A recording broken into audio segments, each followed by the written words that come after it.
hope, aspiration, connection, belonging, culture. These are the stories we tell. Join me as I speak to storytellers from across the world and hear about what inspires them to create the reality they want to live in.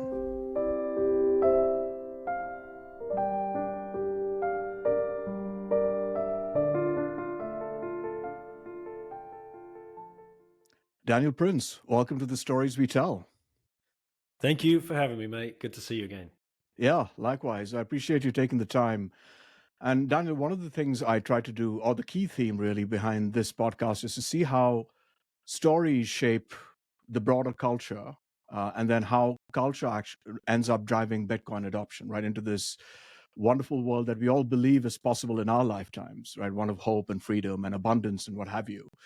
And you've been involved, in my view, in three very interesting story arcs, and maybe there are others that you could talk about as well. But we'll start with the first one, which is the stories we tell children, right? About how their lives are meant to be. At the school, they sit for an entire day in school and absorb this information to the extent that they can from these authority figures, and then that is is what counts as an education and gets them further in life. So you wrote a book called Choose Life, a book that I enjoyed reading. My wife certainly did. Uh, I hope one day we could take the leap and do what you did. But what was that journey like? And just to start with, taking that leap that you did. Okay, yeah. Taking the leap was a huge decision, obviously. 4 kids. I had to quit an 18-year career and take 4 kids out of school and sell pretty much everything we owned to start traveling the world via the sharing economy back in 2014. Yeah, that was a huge decision because, like you said, the stories we tell ourselves are the stories we've been told. Uh, these stories or narratives, or for want of a better word, agendas, are shoved down our necks from the age of 5 in earnest, and perhaps even younger than that, depending on which country you live. Here in France, where we're currently based, uh, they take kids at the age of 3 into the education system. And to me, this is the state's biggest weapon against us, against humanity, uh, for them to steer our thinking and create this kind of virtual world in which we sleepwalk through most of the time.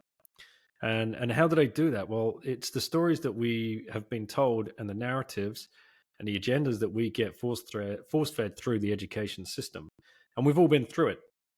And if you think back to your days at school and what you were taught and what you were learning about, when you enter into the Bitcoin rabbit hole, all of that just starts crumbling in front of your very eyes. And it does shake a lot of people out because they're not ready for it. They're not ready to face the truth that they've been lied to for their whole lives. And it's a big, bitter red pill to swallow. And it's something that is so insidiously done. It was designed in such a fashion, and they won't give it up. They want this education system to keep getting bigger and bigger. They want kids to be in school for longer and longer, so the days have lengthened over the decades.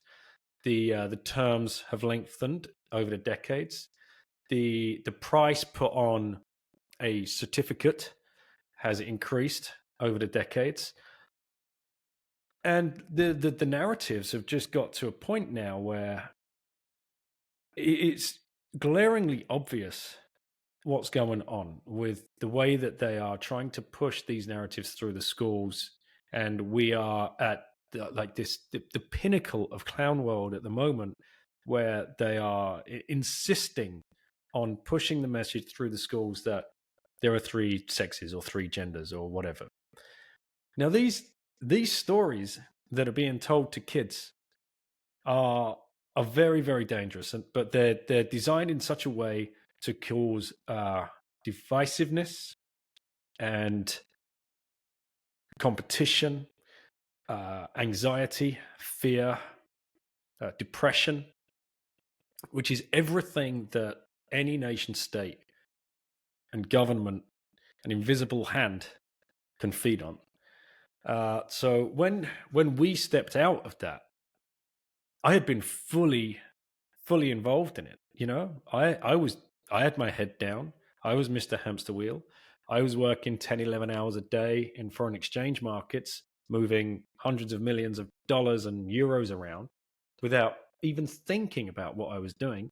But it didn't matter to me because I was paid on commission and just had to turn up to work every day and do as much as possible and get on with it, right? And get the 2.4 kids and get the white picket fence, keep your head down, work hard, work till you're 65, 70, 75, because that's a moving goalpost as well.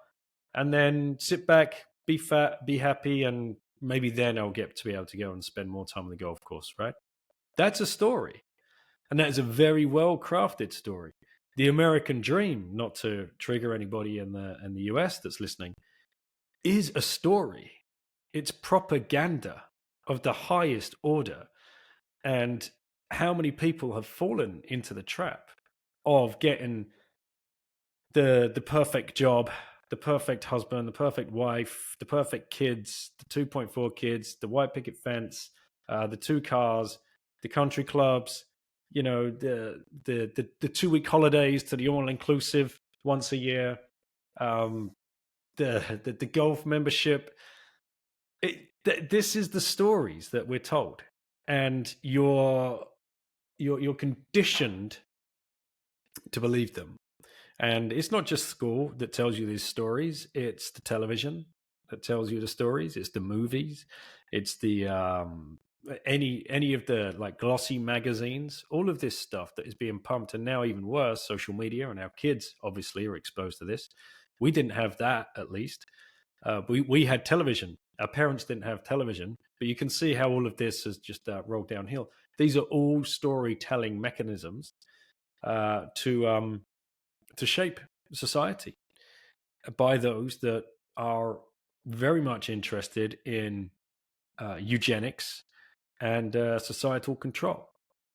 So, yeah, these stories are very, very important to take another look at. Like, what trap have I fallen into? What corner have I painted myself into?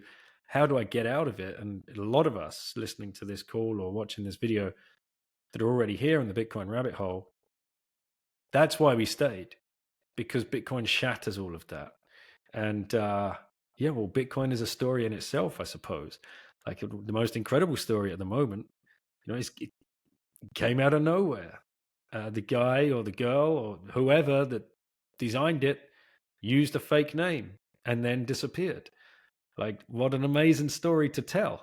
I hope it's captivating enough that we can get more people to listen to it, because when you get beyond the story and you start exposing all of the lies and you start understanding what money truly is, and that money should be agreed upon by the people for the people rather than by the state for the state and against the people, then we can get into having much better conversations with each other, as you and I have both experienced when we go on these in-person meetings and in conferences and events and stuff. So yeah, that would be where we could kick this off, I suppose, and anywhere you want to take it from there.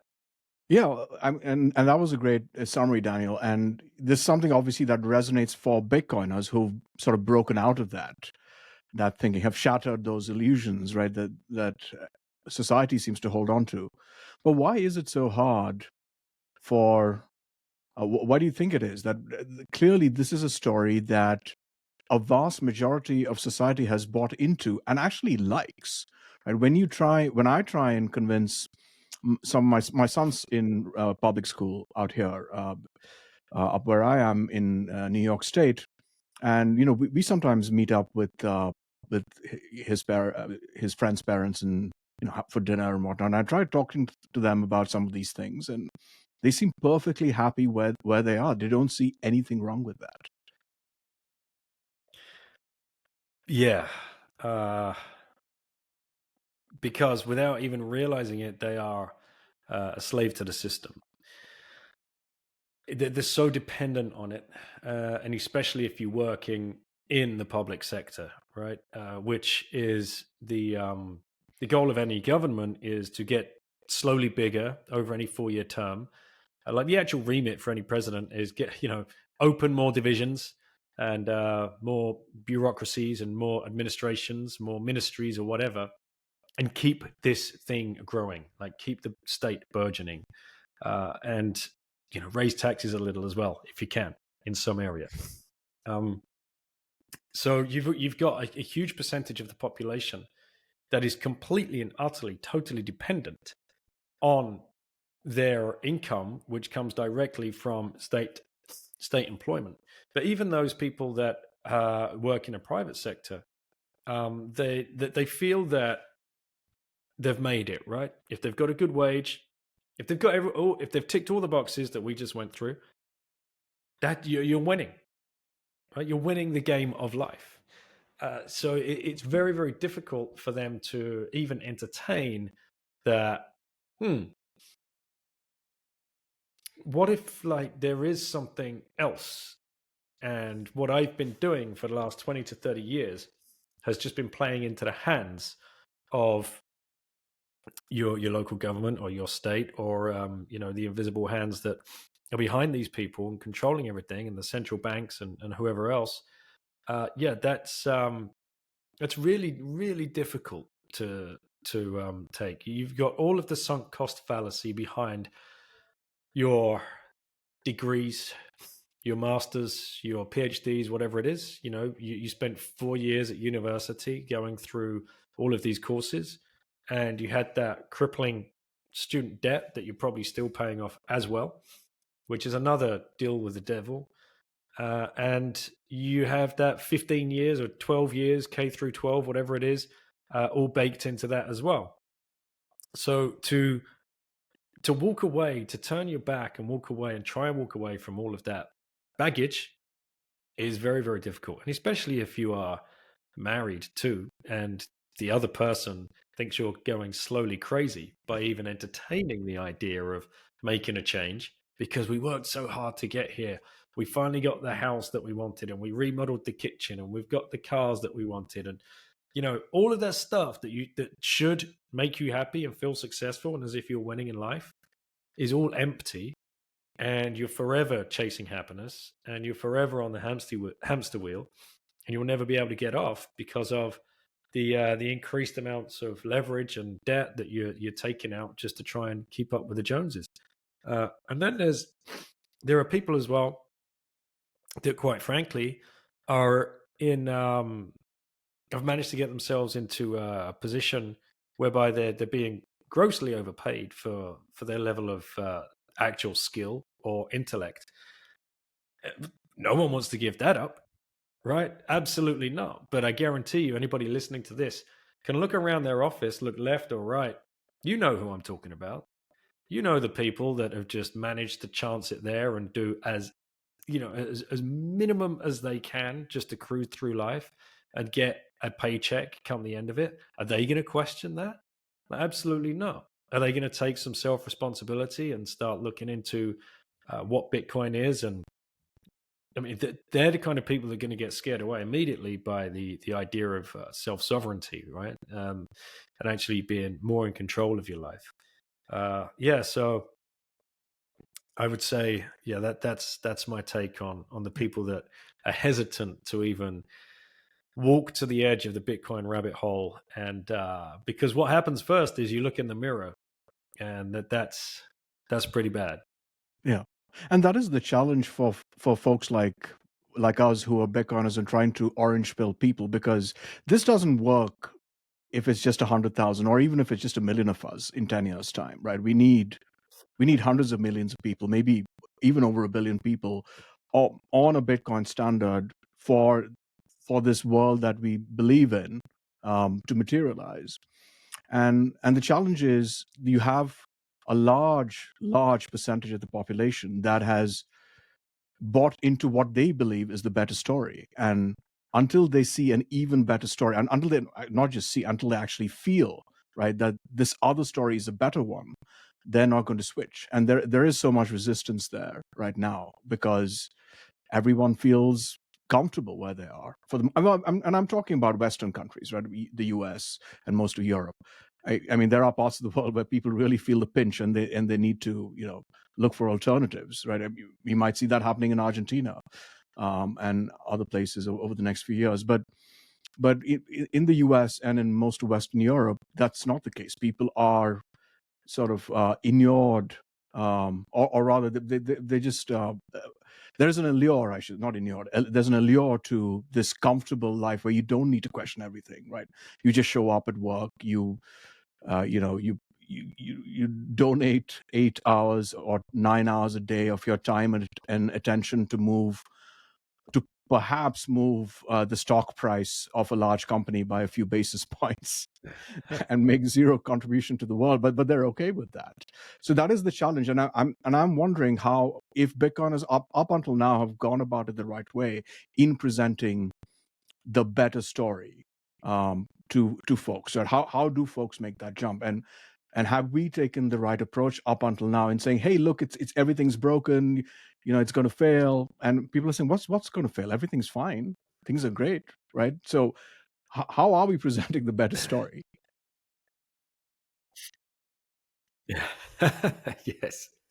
Oh man, that's all part of the fun, isn't it? Like that when all of those epiphanies start dropping in your head in the early days, and uh, spoiler alert, the epiphanies don't stop coming. They slow down a little bit, but they keep coming. They're still waiting in the epiphany mempool. There, they will come. It is it's a lifelong pursuit of yeah, of learning. You wake up to the fact that, wow, I'm learning and I can't stop learning, and this is just amazing, and I've never felt like this before. I have to share this information. I've got to help all of my friends. I've got to help all of my family. And then you just come bursting in one like dinner time. You're like, hey, you guys, like everybody stop what you're doing. Sit down. I got to tell you about this Bitcoin thing. And you just come across as this absolute crazed lunatic. So that's generally how we start orange pilling people. And that is tried and tested, the wrong way to go about it. But it's very emotional and you can't hide your enthusiasm. So I hope the people that you are doing this to will at least pick up on the enthusiasm and the positivity and the hope and the integrity that you're trying to tell them. The words will fall on deaf ears, though. So for those of us that have been in the space a little bit longer, we've come to realize, one, that enthusiasm goes away by the time you've just like talked yourself purple in the face, and the people aren't going to listen to you, and they don't act, and they don't, and in the end, probably even start avoiding you. So you kind of go back into your shell a little bit, and then when you sit back and you've learned a little bit more, and you can enter into a conversation and pick your moment, pick your time when you hear that person, when you hear their pain point, right? It's classic sales.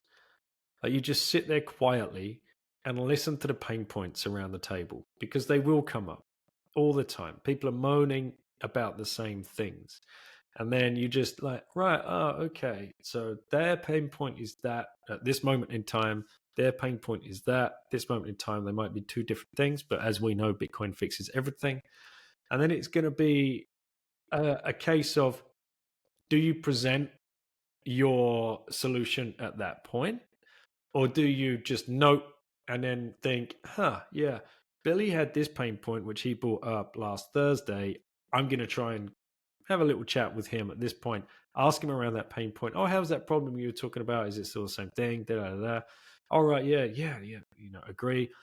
And then just offer the solution in a very, very simple manner, and explain why Bitcoin fixes that particular thing. People at the moment are obviously complaining about prices going up and inflation.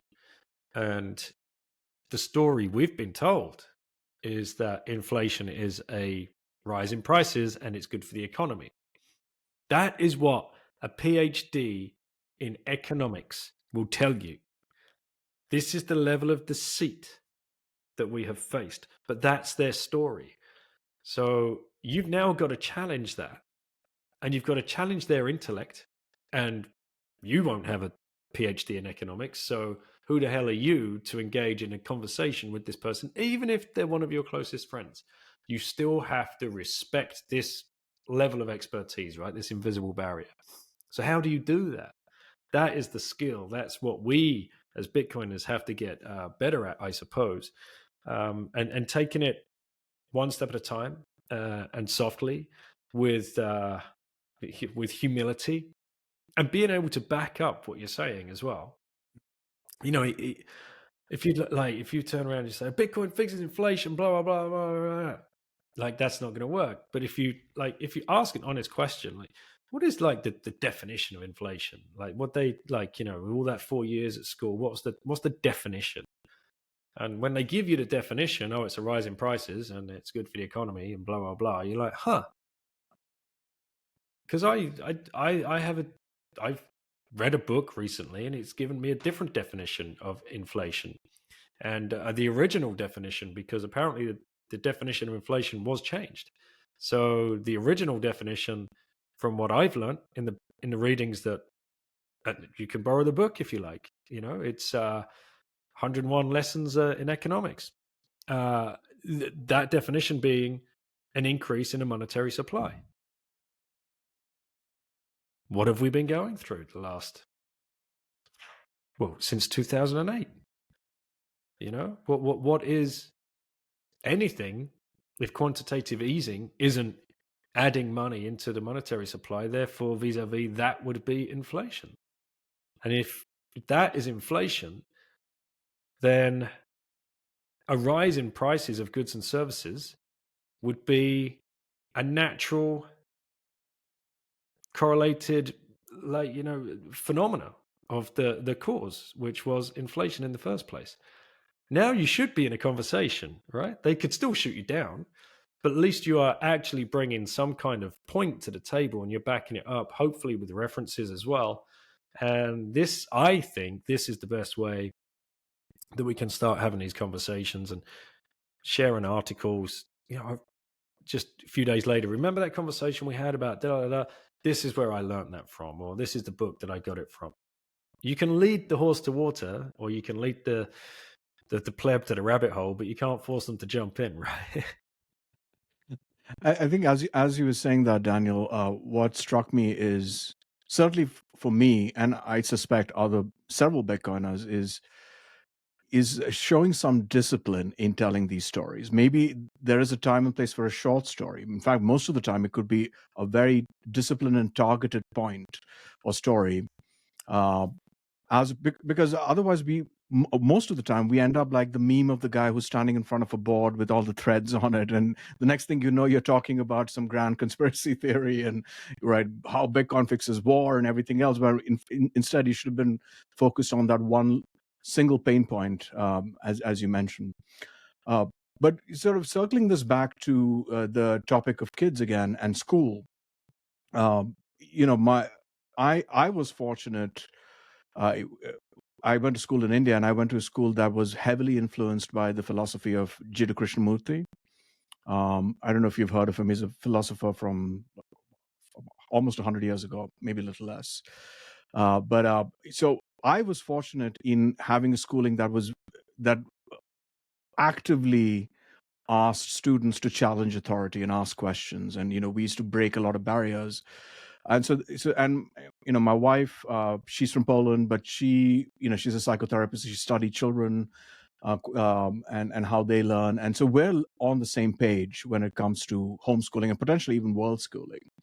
And we've turned to our son, who's, as you know, Daniel, the same age as your kids, or as a couple of your kids, and we've said, hey, you say the word and we'll take you out. You're good to go, right? We homeschool, world school, you name it. Well, world school will be tricky it gets expensive, but homeschool certainly. And he says, no, I have my friends, I like it. I don't mind the exams. I don't mind uh, all of this because I get to hang out with my friends. And that is a question that's nagged me as well, which especially at an once kids start becoming teenagers, young teens, and a little older, that friend circle, that social circle becomes really important, right? I mean, maybe falling in love for the first time, right? Things like that. And in a homeschool or world school setting, that gets a little challenging. What is your counterpoint to that, Daniel, as someone who's thought about this and written a lot about this topic? Yeah, absolutely. Um, First thing I would point anybody towards would be a book called "Hold On to Your Kids" by Dr. Gabor Mate. Your wife will know exactly who he is. He's a psychologist as well, and he wrote a book about this whole problem of your kids being brought up by their peers rather than by their parents. And again, this is a force function of the education system. It is designed this way. It is designed to take kids away from the family unit and to weaken the family unit. And a lot of people might be thinking, oh, well, whatever, what a conspiracy theorist. Again, this is very well documented. You can go and read. I recommend John Taylor Gatto's books to start with, Dumbing Us Down, and then Weapons of Mass Instruction. And this was well, he was a New York State public school teacher, state school teacher, I should say. Public is a very cozy psyopy word that is used by the state, but is a state school teacher for 30 years. And he just like blew the lid off all of this. So yeah, the whole socialization uh, argument about kids not being able to socialize if they don't go to school. Uh, well, let's look at school as a social arena. How many hours a day are you there? Maybe anywhere between 6 to 8 hours a day. How many lessons does that encompass? Probably 4 to 5. So the bulk of your time at school would actually be in a classroom setting where you are expected to not speak. You are expected to not socialize. You are expected to sit down, be quiet, and pay attention with a straight back. So, when does that actually give you the chance to socialize? Well, recreation. But as we were talking about earlier, the days are becoming more and more packed with lesson time and less recreation time. And that recreation time, you probably end up spending most of your time avoiding the people you don't like rather than hanging out with the people that you do like. And again, there are certain rules that come with recreation. In fact, some in some UK schools, certain like houses, they're still called houses, I believe, aren't supposed to mix with other houses. So you're not allowed to go and do that. Most sporting activity has been banned through recreation, so you're not allowed to go and let off steam and play around and socialize in that manner. And I also point out to parents that complain about, "Oh, whenever my kid gets home from school, I ask them first thing, how was your day? Well, it was okay. Oh, what did you learn today? Not much. Okay, well, what are you going to do? What are you doing right now? I'm just going to go call Jimmy. I'm like, huh? What? You've been with him for the last 8 hours. Like, why can't you speak to me? He's like, no, no, no, I'm going to go call. And then go and speak to their friends on their phone for the next 2 hours because that's when they get to socialize with their friends. When they're at home and they can call them and actually speak to them rather than when they're locked in a classroom for 6 to 8 hours a day and not allowed to speak with them. So the friends that are made in school, and again, it's going to trigger some people when they hear this because they might still be best friends with the people that they made in the friends they made with school. Uh, it's forced association. You made a camaraderie rather than an actual friendship that was formed out of a natural social encounter. And this is so obvious when you go to the Bitcoin conferences and you see how we all come together under one roof in a voluntary setting, and everybody there is just like talking their minds off And it doesn't matter from like completely mixed ages. Again, at school, you segregate by age group. You might even segregate by sex too, like boys and girls schools, and like so damaging when you psychologically look at that. Uh, but you brought your kids, I brought my kids. They connected. They just happened to be the same age, but it wouldn't have mattered if they were 16 or 12. They would have still connected. You and I connected. I have no idea what age you are, no idea where you came from, like your cultural background or whatever. Same with your wife. You guys had no idea about me and all the other people that we met. At that lunch table we sat at, there was a guy from an American from Australia, an Indian from America, a Brit who lives in France. Um, Shooter was there as well, right? An American dude. Kaysen was there, and we were just sitting around having the most in-depth conversations with the kids at the table. And they weren't sitting at the end. Look, you look around a restaurant now and you can you look, oh right, okay. Look at that family over there. Kids are just on their iPads doing nothing at the end of the table, eating chicken nuggets and chips whilst you're eating really nice interesting food. That's that's deplorable. That is a breakdown of the family. When we were there, our kids were all part of that conversation. They were asking really deep, interesting questions. They want to be part of it, and we invite them in. That is true socialization. And that is not what happens in a school setting. The school setting is set up for the exact opposite to happen. Um, and it's so. How do we handle it? How do we fix that? How do we give them association with other kids? Well, sports clubs is the best way that we've found to do it. My son loves, like your son, they love to play football. So he belongs to the local football team, and they train twice a week, and they have a match once a week, and then they go and do their own kickabout on a Sunday just a self voluntary kickabout. So that's 4 times a week he's socializing with people um, of so kind of the same age. It would be anywhere between 13 to 15, and then on the Sunday, anybody and mixed sexes as well, which is good to see. My daughters, they do horse riding. So they go horse riding once a week, and they get to meet their friends there, and then they will go and volunteer and help the younger kids on another day of the week there at the stables, so they can just be around the horses and the dogs and help younger kids. And that's when you really see like the magic happen, when the older kids connect with the younger kids and vice versa. So that the younger kids are just in awe, like, how do they know this stuff? How Mm. did they learn it? And the older kids just love seeing that, they feel the responsibility that they're passing down knowledge. And there is no greater human feeling than that of, adding value to somebody else.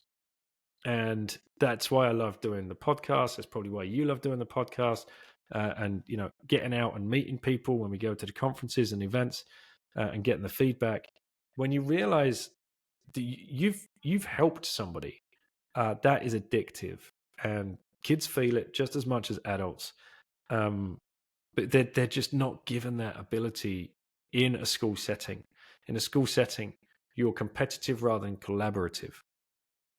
You have to compete with the rest of the peers in the class to try and get the best grade from the teacher at all costs, right? And that's just a very, very weird and sadistic kind of situation to be in as well, because as you know, when you get out of that and you get into the actual labor market and the work market, you come together as a team to solve problems, and you share ideas rather than keep everything to yourself. Well, at least you should. I'm sure there's the psychos in the office that try and take the credit for everything that the team has achieved.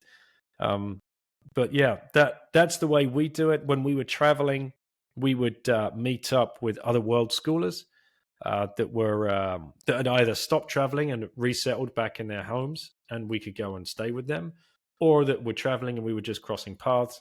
So you'd always be constantly bumping into other families doing that. Homeschooling groups are popping up all over the country now, all over the world, that you can plug into and go and get that relief. You can still go to summer camps and ski camps and whatever else, and get your kids exposed to social interactions. I take mine to as many conferences as I can. They love interacting with adults and kids alike. Um, then wider family, obviously, reconnecting with wider family, and reconnecting with cousins and aunties and uncles, and of course, nannies and granddads. Once you break out of that structure, you can actually start doing a lot more of this kind of stuff. So, and real socializing, not the forced association. Yeah, and you brought up world schooling. It's something I would love to do, just probably to because I have wanderlust. So does my wife, right? But I think one of the challenges, apart from being expensive, right? I mean, it's not cheap to travel across the world and spend weeks or months in a foreign country and keep hopping. But uh, I- going back to the topic of socialization, I think what you said from a homeschooling standpoint, joining football clubs or other sports clubs makes complete sense. How would you address that in a world schooling setting, though? Because you're not in one place, right? You're constantly moving, so you your kid can't quite join a sports club in that situation. Right. Yeah, depending on how long you're going to spend in each place. If it's a couple of weeks, then yeah, no. So you just get down the park and you pick up games or whatever else. But if you're there for a couple of months, just go along to the local club. Just say, hey, like explain the situation. Even if you can't speak the language, you'll find someone there that can, that you can communicate with, and just say, look, can we plug him into the team for the next 2 months? This is why, and this is what we're doing. And of course, they'd be more than happy to do that. There's just no way in the world that they wouldn't. And to try and bust your myth of is expensive to world school. Go It on. was I'd love to hear actually this. cheaper for us. We found it cheaper. It is. Yeah, it's cheaper. It's cheaper to travel than it is to stay put in one location, and that blew my mind. And that was not evident to me that, when we decided to go, because when we decided to go, I was still of the mindset of, yeah, this is going to cost an absolute shit ton. Six bums on seats on airplanes, and I'll need two hotel rooms wherever we go, or I have to at least hire. This is back in 2014, so Airbnb would, yeah, it was around. At least I'll have to hire some kind of house, and that's probably going to end up costing loads.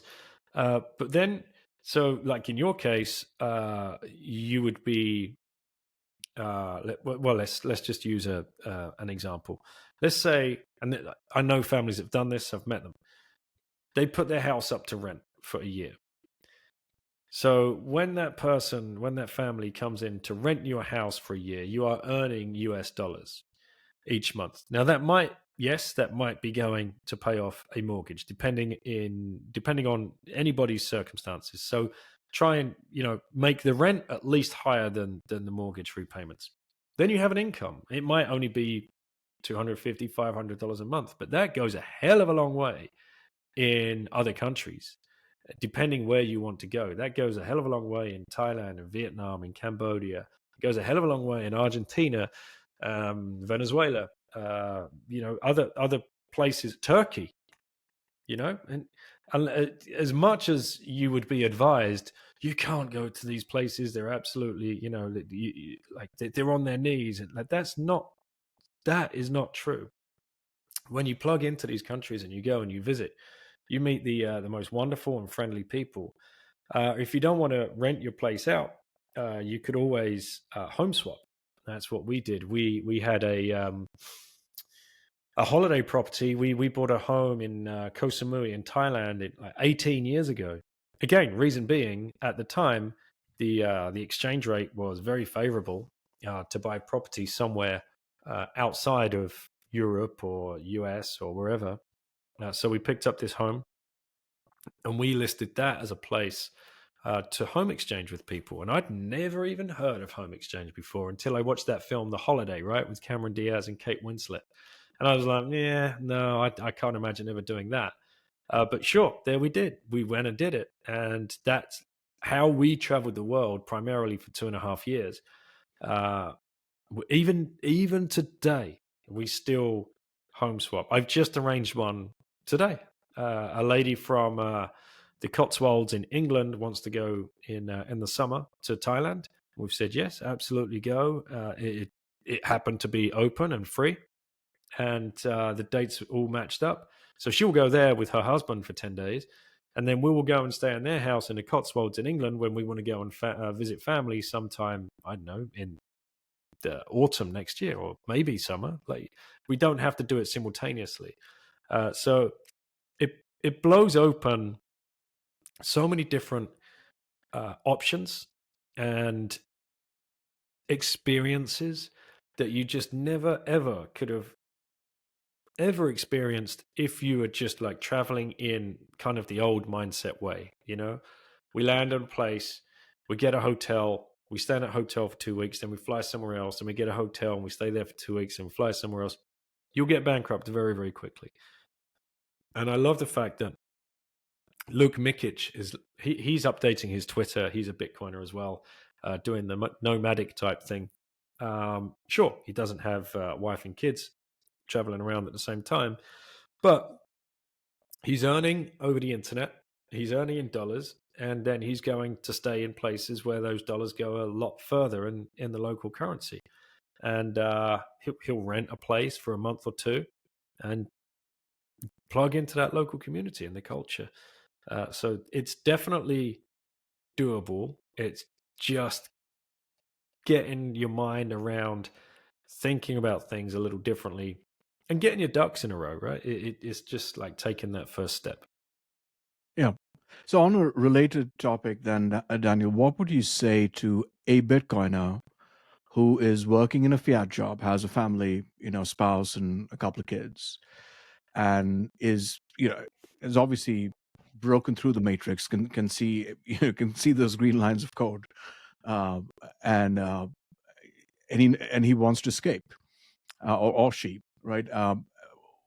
But and take this leap, to provide their children this rich experience of world schooling, which in my mind is a far better education than staying put somewhere, right? And certainly going to school. So, but then these nagging doubts come in. Well, how are the bills going to be paid? We got to get health insurance. We got to get all of these little nuisances, but very important, or they might seem that way, that keep coming up. So how would someone need to update their mindset so that they can truly embrace the Bitcoiner within, and just truly break out? I would, yeah, I'd suggest doing a trial run. Do a 6 week or 8 week trial. I'm sure your fiat boss would be more than happy to grant you a 6 to 8 week sabbatical, uh, under the rules of at least you're doing some kind of work throughout and keeping in touch with emails and keeping in touch with clients and whatever your role is. And then put your house up on Airbnb or something for that 8 week period, and see if that works. See if people come. See if people are interested in renting your place. You're not gonna go bankrupt in 6 to 8 weeks, but you're gonna get a very good idea of, is this a possible scenario for us? And then don't overdo it in that 6 to 8 weeks. I'm not going to say go to 6 different countries. That's crazy. Perhaps do two, and keep them pretty close if possible. Don't do a long haul flight, because the kind of nagging doubt in the back of your head, if something goes wrong with this, that, and everything, I've got to be on hand. You want to be, at least a couple of hours flight away for any kind of emergencies. But just ease yourself in, and then once you get back and you're like, huh, house wasn't burnt down. They didn't steal anything, because inherently people are good. Uh, we actually made money because they were paying our Airbnb way more than we were paying our Airbnb, and we had a great time. Should we do that again? That would be my advice, because once you do that and your mindset starts shifting. Oh, and yeah, you didn't lose your job. and your boss was still happy when you got back, and your team hasn't all left and fallen apart, and the project that you were working on still got delivered, and you still managed to keep up with emails and phone calls. In fact, you probably were more relaxed and even better at work and more efficient. And yeah, it's generally a win-win-win situation all around. And this is what, yeah, a bunch of people have done that. And I know some people, actually, I was talking to a Bitcoiner today. He's doing this for the conference in Madeira. He read my book on his way. Yeah, when was it? Like last week. And he's just updated me. He's like, right, screw it, let's do it. House is going on Airbnb for like 2 to 3 weeks over March, and we're going to Madeira, and I'm buying my tickets, and we're going to take the family and do the whole conference, and do the whole thing, do the tourist thing, and spend 2 or 3 weeks there rather than fly in, fly out. And I'm pretty bullish on the fact that they'll probably cover the cost of the flights and the conference tickets and the car rental and have a great holiday and come back. The house will be absolutely fine, and there'll still be a little change left over from the rent that they managed to charge other people. Yeah, well, that certainly sounds like like a workable plan. What if the person wants to take it one step further and say, "Yeah, I'm done with the fiat job. I just, why am I feeding my soul to this corporate beast when I could be doing something that actually impacts the world with my time, right?" And I don't believe there are Bitcoin jobs out there that's or at least not that many, right? That can help folks at a certain stage in their career make that leap and maintain a similar standard of lifestyle. Or have you seen otherwise, Daniel? No, you can't just quit your fiat job and plug into a Bitcoin job. That's fiat mindset to begin with, I would say. What you can do is, and I hate this word like side hustle. It's not a side hustle if it's something that you love doing and it's a skill set that you have curated uh, over your life, whether they're in professional or personal life. Start adding value in the Bitcoin space. If this is a space in which you want to work going forward, start adding value now. And that could be anything. We use this term build on Bitcoin. Uh, and it turns a lot of people off because the first thing you think of is, oh, I'm not a coder. I can't download the Bitcoin core code and then build on that and take all of that and make something better. And I'm not going to come up with the idea of Lightning Network, and I'm not going to come up with the idea of like hardware wallet. I don't have those kind of skills. No, you have a unique skill in which you could start a podcast. You started a podcast. You're building on Bitcoin. You could start memeing, right? Just to help people understand Bitcoin. You're building on Bitcoin. You could start a YouTube channel. You could write books. You're building on Bitcoin. All of this time, write articles. You're building on Bitcoin because what you're doing is you're plugging in to the existing uh, community. That community will see your work. Some of them will see your work. It will resonate with them, and they will reach out to you, and they will want to help you improve, or they will want to help you get your message out to a wider audience because they can see the value in it. And then you can start building up from there. But whatever you put out, you get back, and you get back in spades. And I'm sure you've felt this as well since starting this podcast. Like the most surreal things start happening because you took that leap.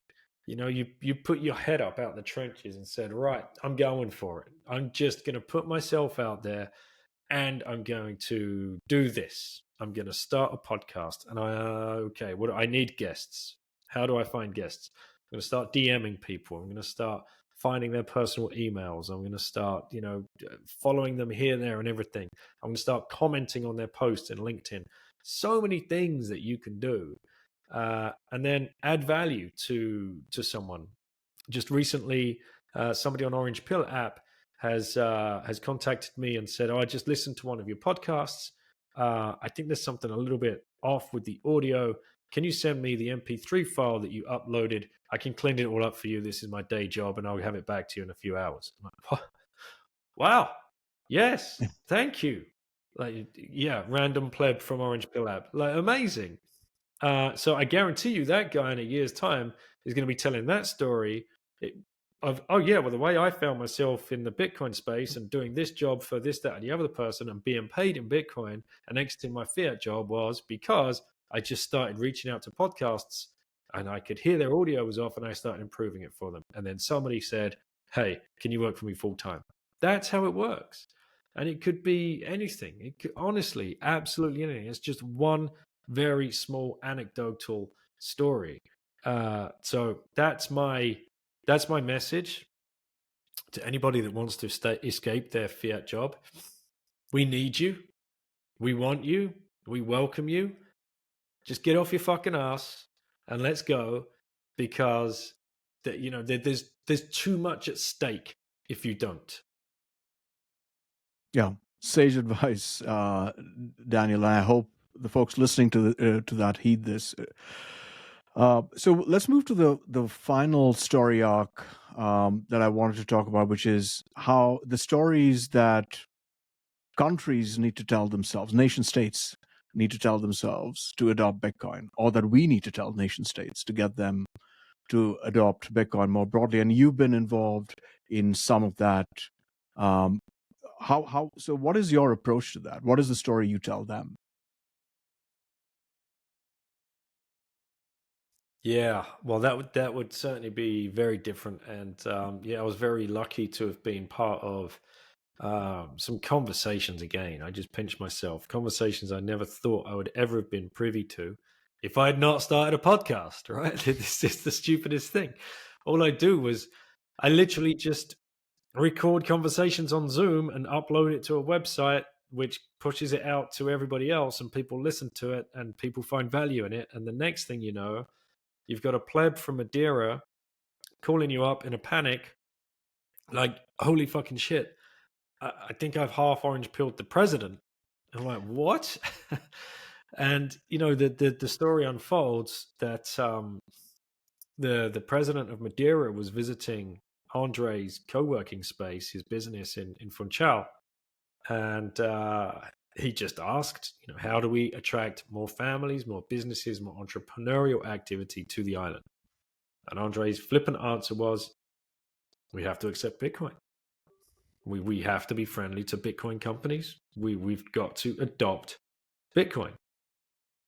And the president's answer was, okay, get whoever you can into my office and explain it to me why this is important.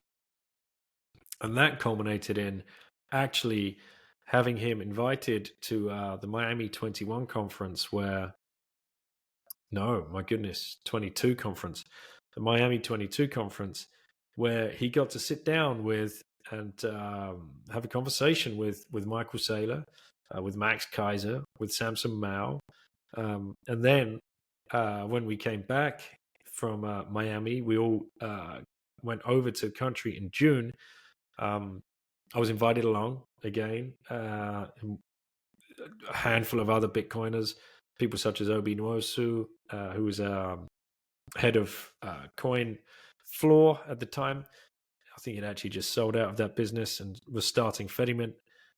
Jeff Booth, Larry Lepard, Greg Foss, Christian Anders, who was he's the exchange owner of the biggest exchange in Sweden, Knut von Holm, who's written 3 books about Bitcoin already, and a bunch of others, which, it was like, wow.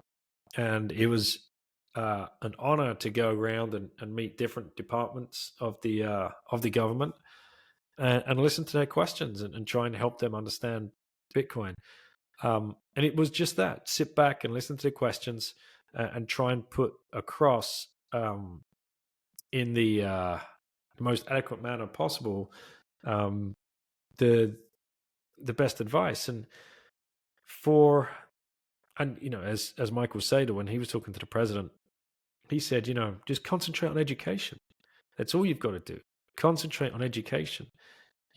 Nobody needs to pull another Bukele. Nobody needs to come out and say, right, Bitcoin is now legal tender. And you certainly couldn't do that in Madeira or any European country that is, under the EU and tied to the euro. There's no way in the world you just put the hugest target on your back. Like, no. But what we can do is support grassroots efforts. And that's what's happened in Madeira. The Free Madeira organization has the support of the government. They know. I mean, in fact, it was the government's initiative. Go form this organization. We will help you with funding. We will help you with messaging. We will help you with a building. We will help you with connections. We will help you have conversations with some of the biggest owners on the island, and you can explain to them. Go and speak to their CEOs, which we did, and we managed to orange pill the brewery on the island, who are now going to start accepting Bitcoin in their flagship store downtown in Funchal, and going to be one of the main sponsors for the conference that's going on there.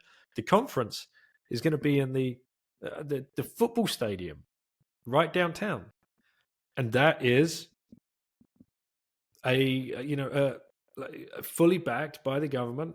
Can these guys have the football stadium? Can they have the venue? And then the tourist board are helping.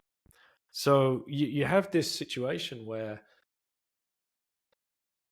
a nation state, instead of working against Bitcoin and fearing it, is embracing it and trying to help plebs push the message out to the citizens. And that's a beautiful thing to see, because as you and I know, it's all about education, it's all about grassroots and bottom up. And if we can get the people of Madeira there understanding why it's really necessary to start accepting Bitcoin at the merchants, start saving at Bitcoin personally, then I think there'll be a wake up call for people around the world, and certainly around Europe, to start taking this thing a little bit more seriously. Well, hopefully there's many more nation states to come, but I'm certainly looking forward to visiting Madeira for the first time in March. Yeah, that promises to be a fun conference. We'll be there with family, so be good. Uh, Last question for you, Excellent. Daniel. So, what's next in the story arc of Daniel Prince himself?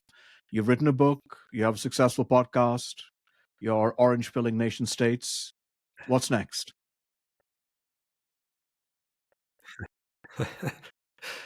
Very kind. I'm not orange pilling nation states single handedly, or not yet. Just happy to be a small part of what went down. What is next? I just wrote an article, actually. I quite enjoyed that process. That was an article about King Henry VIII. A few things inspired me.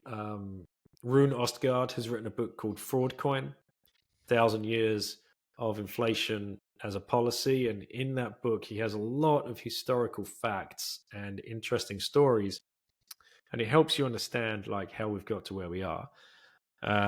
There's another book called History Echoes of Bitcoin. A lot of historical documentation in there about monetary policy and other turning points in history, and how Bitcoin echoes those turning points in history. And I found those very interesting. And I figured, well, it might be worth looking around for other stories in the past that can be tied into today, because people love learning about that. And I found a story about King Henry VIII and his Great Debasement Scheme. It's actually called the Great Debasement Scheme. I'm like, what? Even on Wikipedia. I'm like, my goodness, like they're not even trying to hide this. So I started reading that, and I couldn't stop, looking into it. I figured I've got to write something about this, and hopefully it will help normies, newbies, those uninitiated to the orange coin, understand about inflation at the very least, and how governments do it and why they do it. So yeah, I wrote that piece. You can find that on the Consensus Network blog, and I'm now toying with the idea of writing an article about usury, uh, and why we live, in my opinion, in a criminal world. Usury is defined as charging interest illegally or in a criminal manner. And if you look at any loan that anybody has ever taken out, I mean, many people listening probably have mortgages or might have a car loan. That loan is fraud. It's usury, and it's fraud because the loaner, the lender, has counterfeited money into the system to charge you interest on. That's criminal, and in the eyes of any religion, it'd be called slightly different things across different religions, is illegal and immoral and unethical. But yet, this is the clown world in which we live today. So if somebody walks into their bank and they say, I would like a mortgage on this house, uh, the first thing the bank does is take your life savings as a deposit, and then they counterfeit the rest of the money.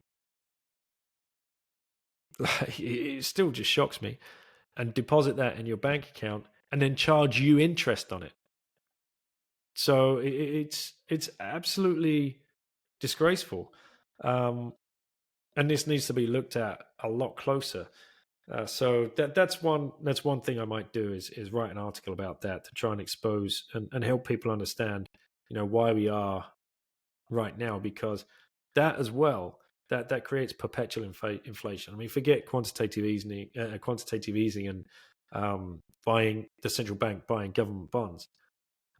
Our monetary supply is being inflated every second of every day because loans are being written every second of every day, and those loans that are written uh, are backed by counterfeit money. That the banks are legally counterfeiting money, legally in air quotes for those that are listening. And yeah, that debases the purchasing power of every single human being around you incrementally every single second of every single day. So that's why the prices of our goods and services will forever go up under a fiat standard. Forever. Because our money is losing its purchasing power. Yeah. And yeah, I think I'll look into writing that article. Otherwise, I'm pushing ahead with the podcast. Looking forward to getting to some more conferences in 2024. Yeah, that's me, I suppose. That's great. Well, I do want to talk more about the counterfeiting and usury, but I don't think we have time right now, Daniel. Maybe a follow-up conversation. I think that's a great topic, right? It's uh, and one thing I'll say on that is this is terrible financial advice, at least in the conventional sense. None of this is real, right? None of this money is real. So, I mean, just maybe you can weaponize debt as an individual to fight back until you move fully to a Bitcoin standard. But uh, it's maybe a little counterintuitive, but if the money isn't real, why not weaponize debt to your advantage? Um, we can come back to that at a later date. But Daniel, I appreciate you taking the time. Thoroughly enjoyed this conversation, and I guess I will see you next in Madeira, most likely with the family.